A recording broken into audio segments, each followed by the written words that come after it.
Magandang araw kaibigan! Tuloy po kayo sa Felicidad's Channel. Sa mga kwento ng buhay at pag-ibig na hinalukay sa natatagong baul ni Felicidad. Pero bago po tayo magpatuloy, huwag niyo pong kalilimutan na i-like ang video, i-subscribe ang channel, at i-click ang notification bell para lagi kayong updated sa mga parating pa na upload.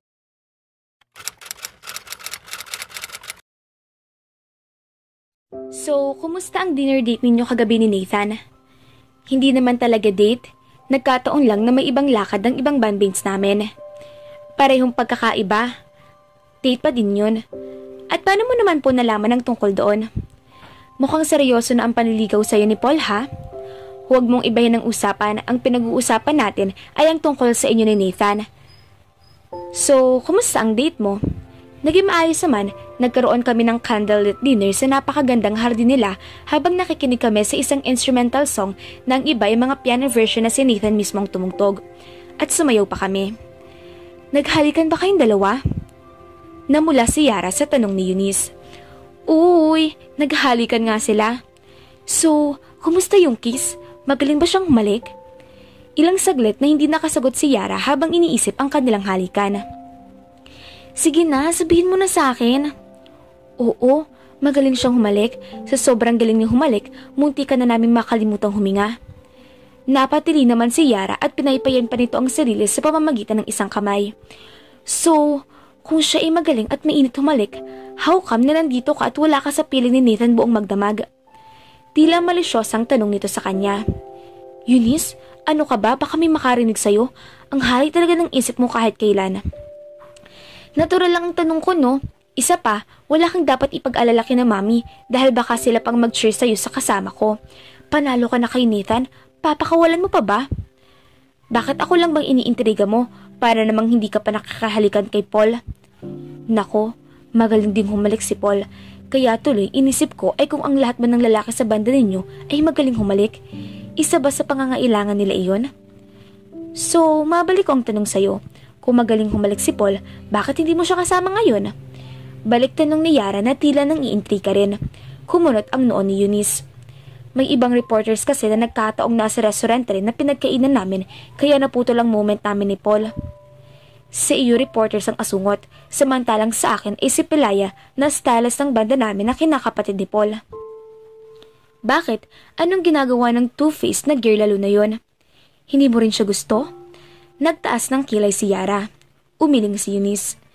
Unang beses natin siyang nakilala, mabigat ng vibes ko sa kanya. Siya yung tipo na kapag nakaharap ay mabait, pero salbahe na kapag wala nang nakakakita sa kanya.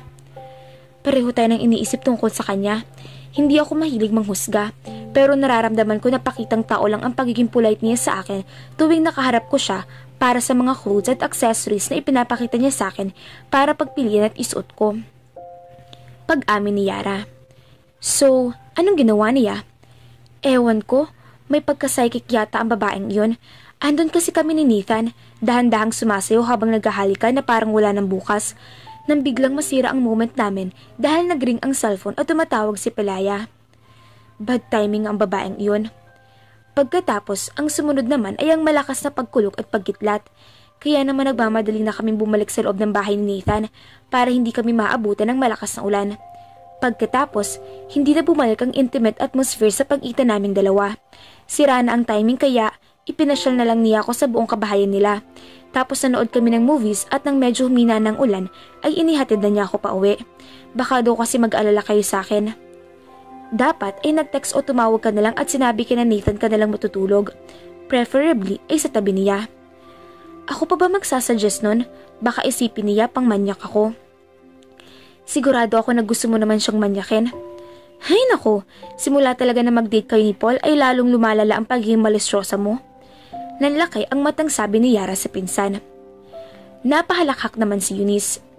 Paano ba naman hindi ka magkakaroon ng maring pag-iisip? Ang gugwapo naman kaya talaga nila, lalo na si Paul ko, no? Tila kinikilig na sabi nito. Napailing-iling na lang si Yara. Ewan ko sa'yo. Maiba ko. Gusto mo bang sumama sa pictorial namin bukas? Natural. First pictorial mo bilang drummer at parte ng bandang Phoenix. Siyempre ay susuportahan kita ng todong-todo. I bet na hindi lang ako susuportahan mo ng todong-todo. I'm sure na pupunta ka rin doon para mabantayan mo si Paul. Tumpak! Nakangising sang-ayon ni Eunice. Sa araw ng unang pictorial ni Yara bilang parte ng banderang Phoenix ay hindi niya mapigilan ng excitement, lalo na't ang mga pictures na kukunan sa kanila ay ilalagay sa mga magazine spreads, billboards at posters. Excited na rin siyang makitang muli si Nathan kahit na wala pang 24 hours simula nung huli silang magkita. Lalo na't hindi niya maiwasang balik-balikan sa kanyang isipan ang intimate na eksena sa pag-itan nilang dalawa ng nagdaang gabi.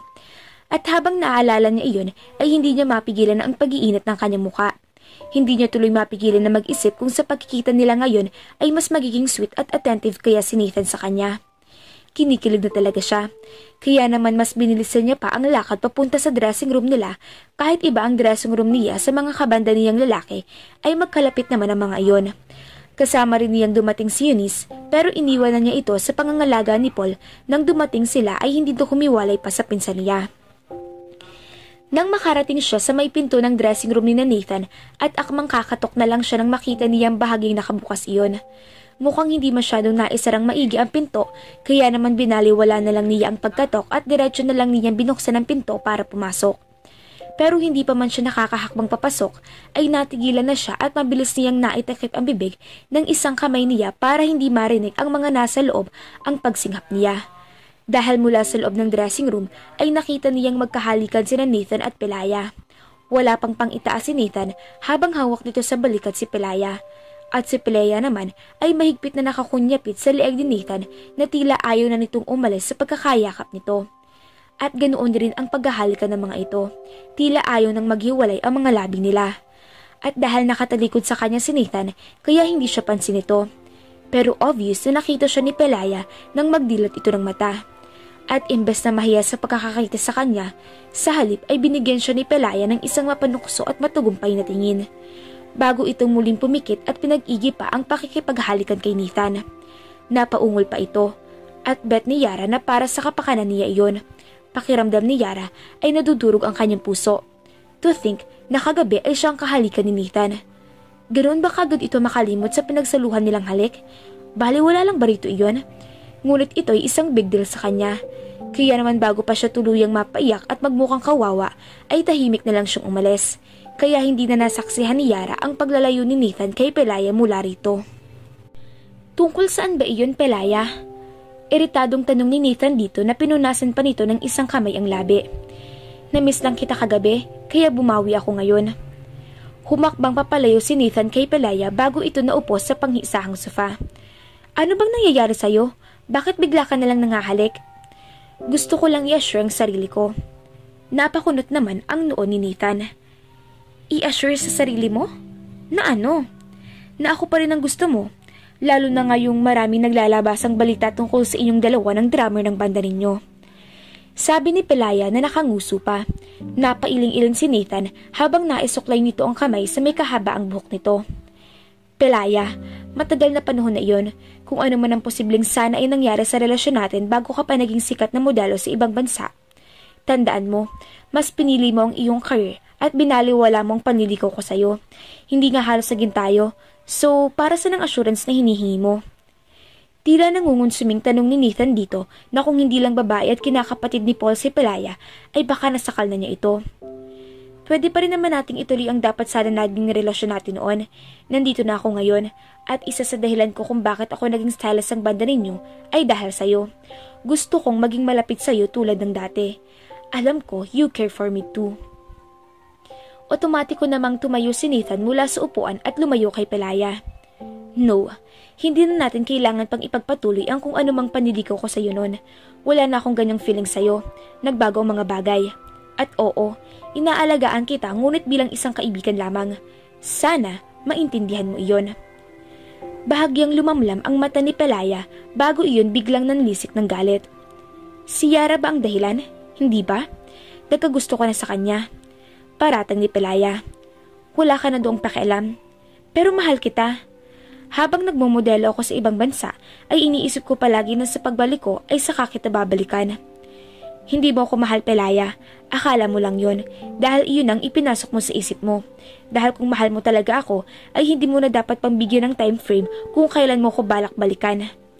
I hate you, Nathan. Napapaiyak na bulyaw ni Pelaya sa kanya bago ito mabilis sa lumabas ng dressing room.